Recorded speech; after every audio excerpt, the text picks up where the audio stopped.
There's a moment, and if you've lived long enough in country like this, you know exactly the one I mean, where the wind stops being weather and starts being something personal. Something that wants you gone. I've ranched 31 years in the high country of Wyoming. I've pulled calves from frozen mud at 3 in the morning. I've buried dogs and horses and one good hired hand who didn't make it back from the south pasture in an October storm. I know what it means when the sky goes that particular shade of gray-green before a blizzard. The shade that doesn't show up on any weather chart, but every rancher reads like scripture.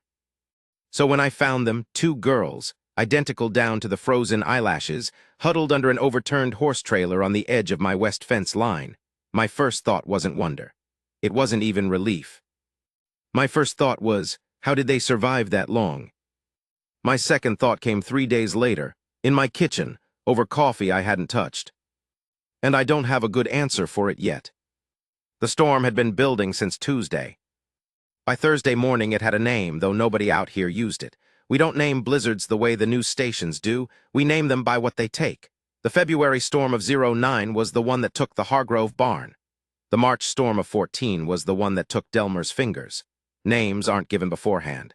Names are earned in the wreckage. This one hadn't earned its name yet, though it was working on it.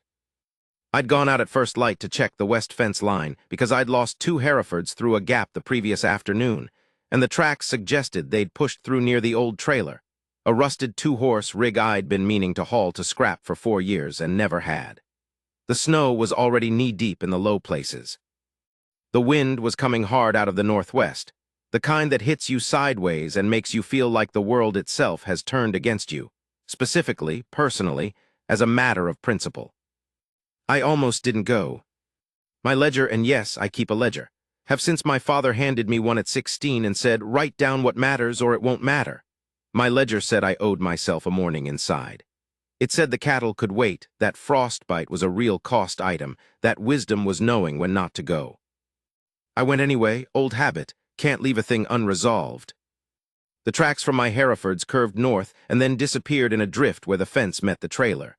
The trailer itself had blown off its axle blocks and tilted, not completely overturned, but leaning hard against the fence posts like a drunk leaning on a bar. I came around the downwind side to check underneath for the cattle. What I found instead stopped me so completely that I stood there for what must have been 15 full seconds without moving, which in a Wyoming blizzard is the kind of pause that costs you something. 2 children, sitting up, shoulder to shoulder under the sheltered lean of the trailer's side wall, wrapped in what appeared to be a single adult-sized padded coat that had been cut or torn open and spread across both of them like a blanket. They were looking at me. Not panicking, not crying. Looking. They were, I would learn later, 8 years old. They had the same round face, the same dark eyes, the same hair plastered against their foreheads in identical arrangements, as if someone had placed them next to each other deliberately and thought about the composition. They might have been the same girl twice. One of them, I would learn to call her May, said something. Not in English. The words came out quiet and precise, despite the cold, despite everything, like she'd been rehearsing them. The other one, Lan, said nothing. She was watching my hands. I dropped to one knee in the snow. The wind was howling. My ears were going numb despite the wool cap. I held up both hands, palms out, a gesture I'd used with spooked horses and once with a black bear who'd gotten into the equipment shed, and said, as calmly as I could manage, I'm not going to hurt you. It was a stupid thing to say. They almost certainly didn't understand it, but it's what came out. May said something else. Then she looked at her sister, and Lan, still watching my hands, gave a short single nod. And May reached out and took hold of my coat sleeve. Just like that. I got them inside in under 12 minutes, which is the kind of time you make when your whole body is running on something older than thought. I didn't know their names yet. I didn't know their story. I didn't know why 2 identically faced 8-year-old girls were sheltering under a rusted trailer on the edge of my west pasture in a blizzard with no adult in sight and nothing but a single coat between them and the temperature, which by then had dropped to -14 with the wind chill.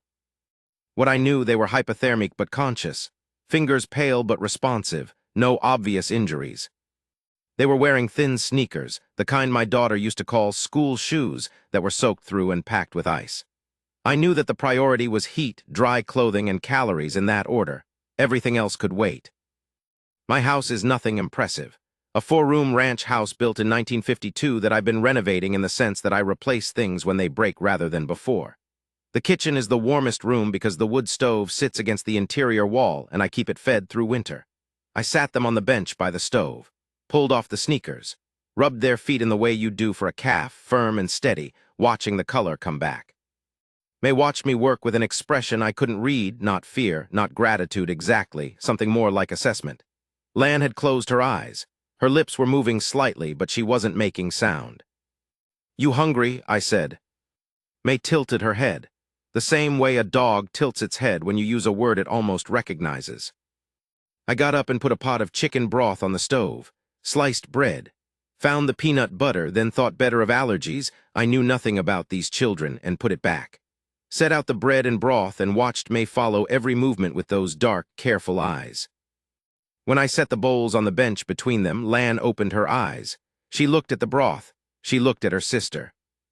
May said one word, soft, decisive, and they both reached for the bread at the same moment with the same hand. I sat across the kitchen and wrote in my ledger, 2 girls, Chinese, age unknown, found west fence under old trailer, alive, no adults. Then I crossed out Chinese, because I didn't actually know that for certain, and wrote Asian descent possibly. Then I sat there and tried to figure out what I was supposed to do next. The phone lines were down, which was not a surprise. In a storm like this, the lines go first. My cell got 1 bar in the kitchen if I stood near the window, and I tried the county sheriff's office 3 times before a call went through, static heavy, barely intelligible, but through. 2 children, I said, found on my west property, no adults with them. Need someone to know. The dispatcher said something about roads being closed, all units responding to a jackknifed semi on Route 16. An ETA of and then static swallowed the rest. I stood there with the phone against my ear, listening to white noise. When I turned around, both girls were standing in the kitchen doorway watching me. They'd moved without sound. May had the torn coat clutched at her front with both hands. Lan was still in her socks, my wool socks, which I'd put on them because their shoes were drying on the rack, and the socks were 4 sizes too large and folded over at the toes in a way that should have been funny but wasn't. May said something that sounded like a question. I said, "I'm trying to find your people." She looked at her sister.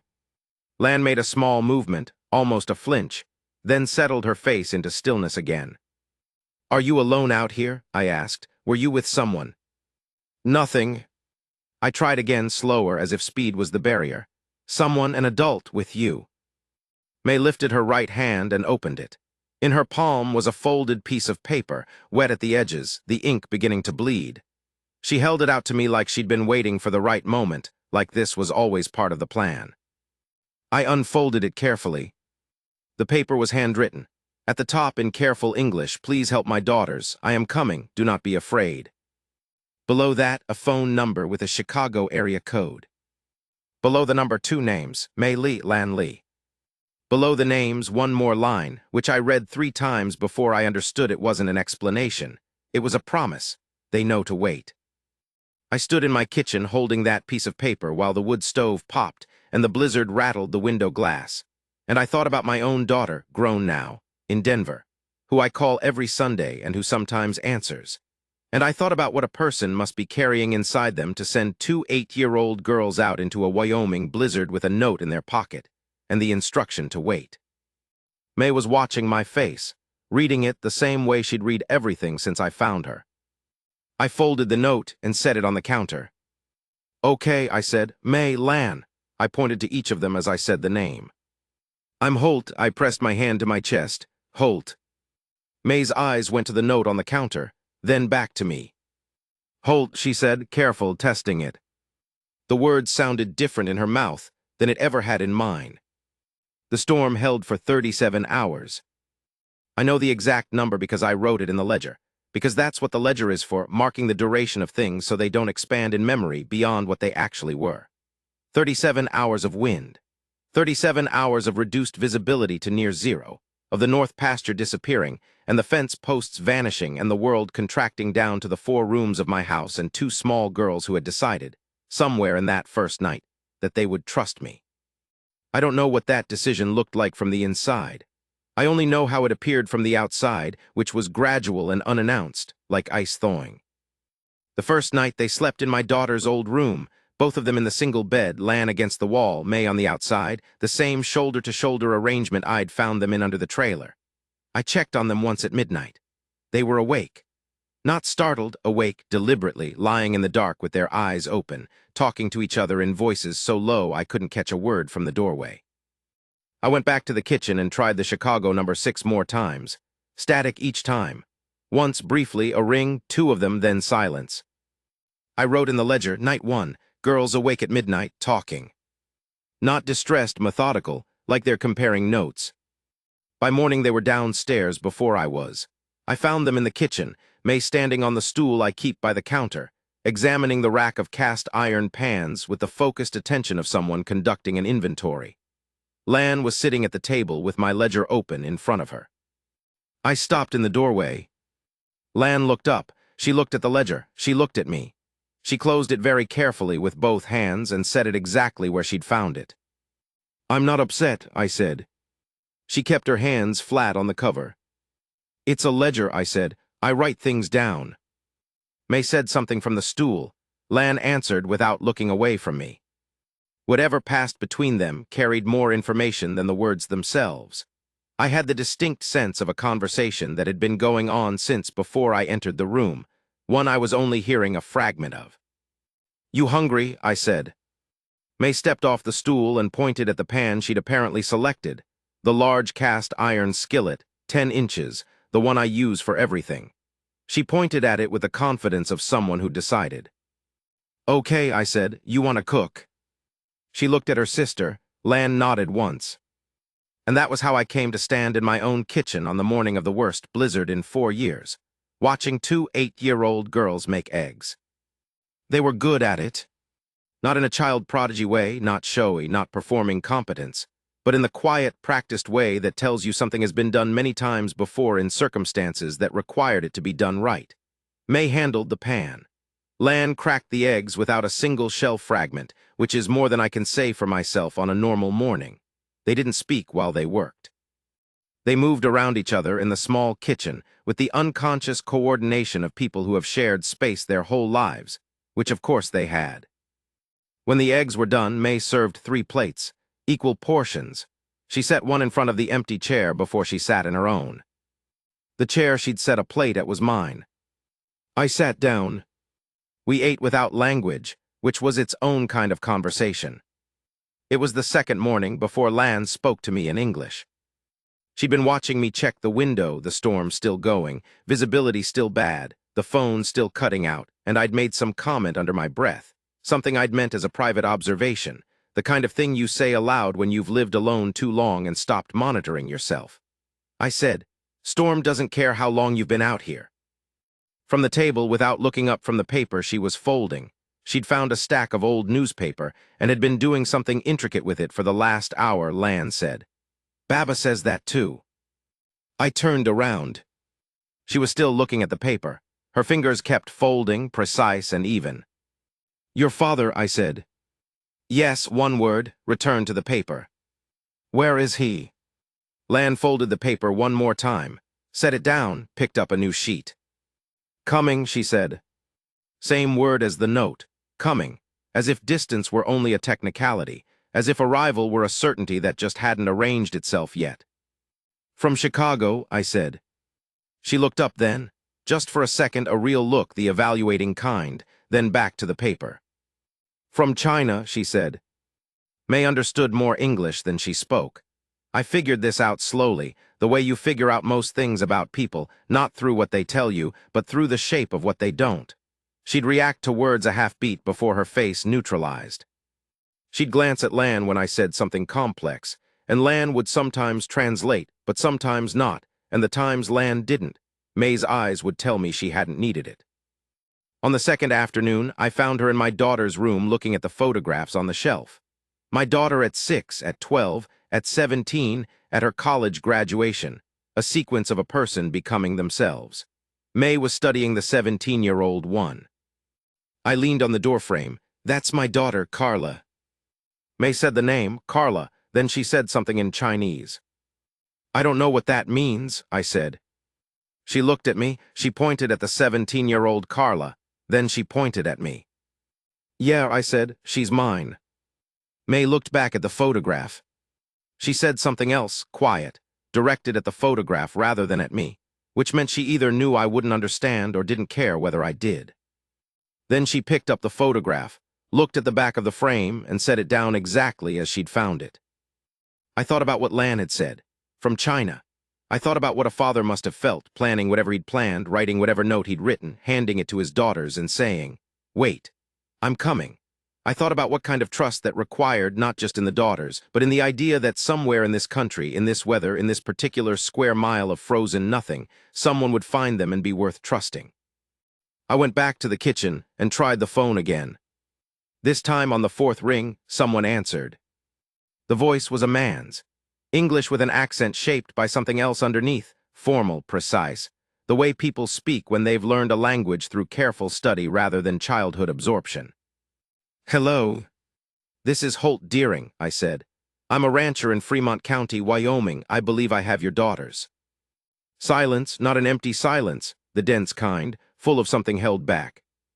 Are they, the voice stopped, started again, are they safe? Yes, I said, they're safe, they're warm, they ate this morning. Another silence, shorter, then May cooked. Something about the question, the specific, immediate accuracy of it, hit me somewhere behind the sternum. Yeah, I said. She cooked. The man on the phone made a sound that wasn't quite a word, not quite a sob either, something between the two that I didn't have a name for. I was supposed to meet them. My cousin was driving them. There was the storm and the car. His voice tightened. I couldn't get through. I'm in Riverton now. I came as soon as the roads. Riverton's 40 miles out, I said. Roads are still closed. I know, a pause. Another pause. Can I speak to them? I brought the phone to Lan first, because I thought Lan would handle the waiting best, and because some part of me, a part I wasn't fully examining yet, wanted to see May's face when she realized what was happening. Lan took the phone with both hands, said one word into it, fast and low. And then she listened for a long time, face still, while I watched May watch her sister's face for whatever information was passing through it. When Lan finally handed the phone to May, May didn't say anything. She put it to her ear and closed her eyes. And I watched something move across her face that I don't have the vocabulary for, not relief exactly, though it was that, and not grief exactly, though it was something adjacent to grief.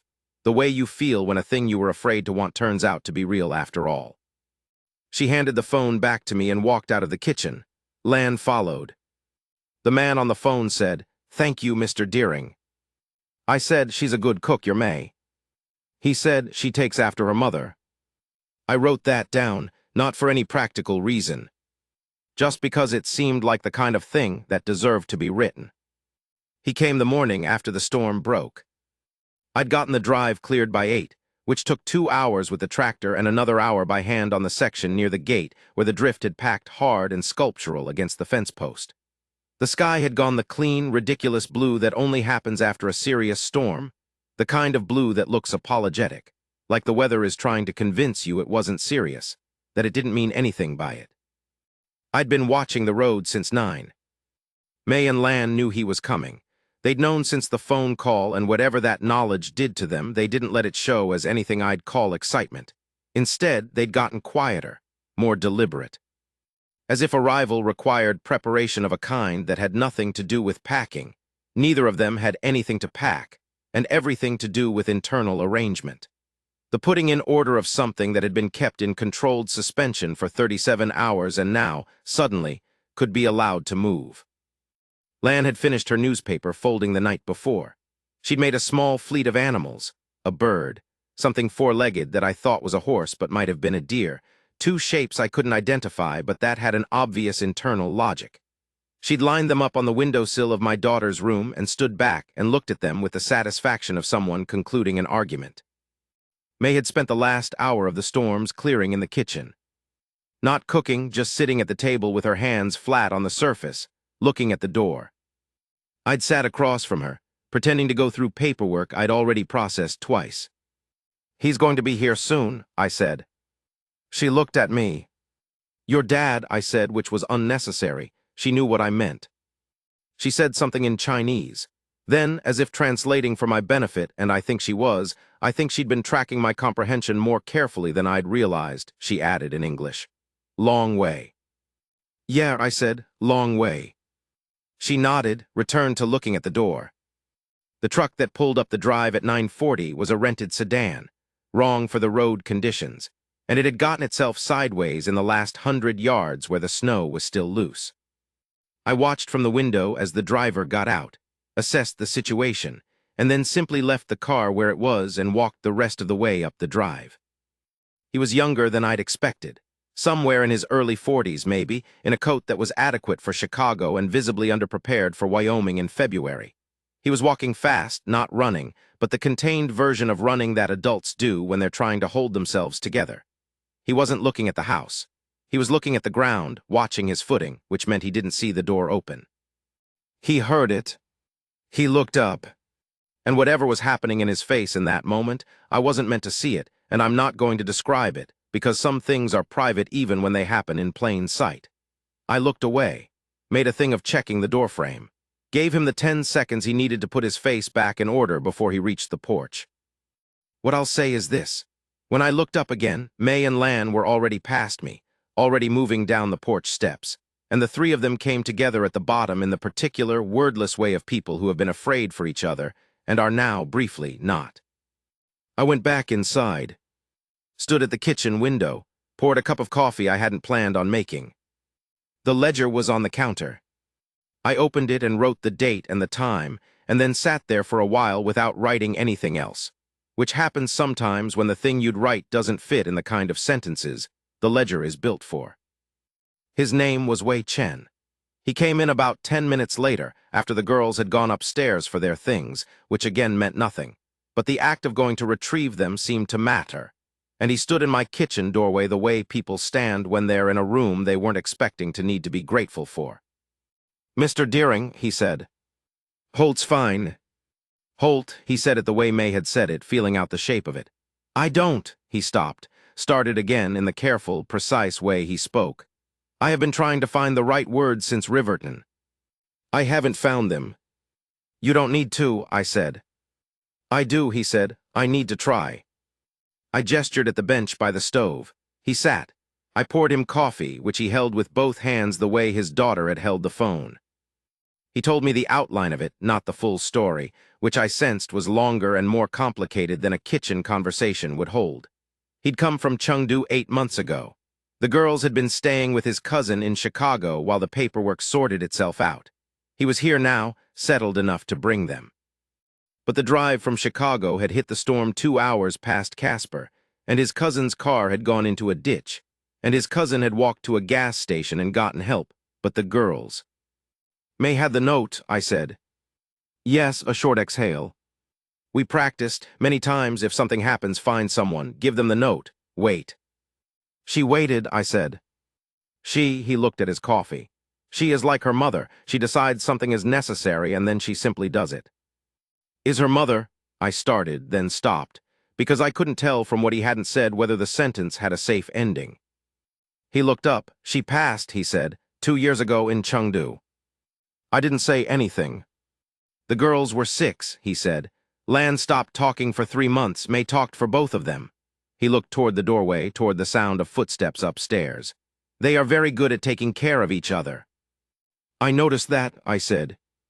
He nodded. He was quiet for a moment. Then he said, Can I ask you something? Sure. When you found them in the storm, were they frightened? I thought about May's hand on my sleeve, about Lan watching my hands, about the two of them sitting shoulder to shoulder under the leaning trailer, looking at me with eyes that contained something more complicated than fear. May grabbed my coat, I said, first thing before I'd said a word. He listened to this. Lan watched my hands, I said, to see what I'd do with them. He set down the coffee cup. He pressed the heel of his hand against his eye for a moment, a quick, private gesture done and gone. That's May, he said. She decides, and Lan watches to see if the decision holds. I thought about what it takes to raise children who function like that, who have a system, who, in a frozen Wyoming field with a stranger looming over them, can look at each other and decide in a breath whether to trust. I thought about what it costs to need that system, what it means that they built it. The girls came downstairs. Lan had the newspaper animals gathered in her hands. May was carrying the photograph. I noticed the photograph before she reached me. It was Carla at 17, the one from the shelf in the bedroom. May, I said, that's. She held it out, both hands formal. She said something in Chinese. Her father translated very quietly. She says she borrowed it, she's returning it. She could have. She knows, Wei said. She wanted to return it properly. I took the photograph. The glass was warm from her hands. May looked at me and said something else, something short, directed with the quality of a decision. Wei didn't translate right away. He looked at his daughter, then at me. Something passed across his face, the barest hesitation of a man deciding whether a thing is his to translate. Then he said, "She says you have the same eyes as someone who is waiting." I stood there with the photograph in my hand. "Your daughter," he said, "May thinks you miss her." I didn't answer. Not because I didn't have an answer, but because the answer was the kind that doesn't improve by being said aloud. May watched my face. She gave one small, deliberate nod, the way Lan had nodded to her under the trailer, the nod that means, "I thought so. It's all right." I walked them to the car. Wei got the rental unstuck with the tow rope and the slow, patient geometry of a man who is learning to figure things out in a new place. The girls sat on the porch railing while he worked, watching with the evaluating patience they applied to most things. When the car was free, Lan carried her paper animals to the back seat one by one, counting them under her breath. May stood on the porch and looked out at the west pasture, at the flat white expanse of it, the old fence line just visible above the snow, the place where the trailer still sat tilted against the post. She looked at it for a long time. I stood beside her and didn't say anything, because I'd learned by then that May's silences weren't empty, and interrupting them was a kind of waste. Then she looked up at me and said in English, clearly, with the precision of someone who has been saving the sentence, "Thank you for finding us." I said, "You were hard to miss." She considered this. Then she nodded again, that same deliberate nod, and went down the porch steps to the car. Wei shook my hand at the driver's door. His grip was firm. He held on for a beat longer than the handshake required. "I'll call," he said, "when we get settled." "You don't need to." "I know," he said, "I will." They were gone by 11. I stood in the drive until the car reached the road and turned south, and then I stood there a while longer because the day was very blue and very quiet, and there didn't seem to be a rush. Then I went inside. The kitchen was the same as it had been before, the stove, the bench, the window looking west, the rack of cast iron pans, the stack of old newspaper, diminished now by the fleet of animals Lan had taken with her, the photograph back on the counter where I'd set it when I came in. I sat down at the table with the ledger and turned to the last entry. 2 girls, that's where I'd started. I read through what I'd written over 37 hours, the small observations, the meal times, the phone attempts, the things they'd said and not said, the way May had served 3 plates before sitting down, the way Lan had closed the ledger with both hands and set it exactly where she'd found it. At the bottom of the last page I wrote, Wei Chen, Chengdu originally. 2 daughters age 8, May decides. Lan watches to see if the decision holds. I stopped. Wrote one more line. May says I have the eyes of someone waiting. I looked at the photograph on the counter. Carla at 17, looking at the camera with the expression she always had in photographs, slightly impatient, slightly amused, as if she knew something about the future that you hadn't caught up to yet. I picked up the phone, not the county line, my cell. Dialed Denver. It rang 3 times. On the 4th ring she answered. She said, "Dad, it's Sunday tomorrow." "I know," I said. A pause, then in a different voice, the one underneath the impatient one. "Is everything okay?" I looked out the window at the west pasture, at the fence line, at the tilted trailer, still holding its lean against the post. "Yeah," I said, I stopped. There was the sound of her waiting on the other end, patient in spite of herself. She'd always been that, even when she was pretending not to be. The ledger stayed open on the table for the rest of the afternoon. I didn't write anything else in it. The page already said enough, more than enough, if you knew how to read between the lines. And some things, I've learned, are better left to the white space.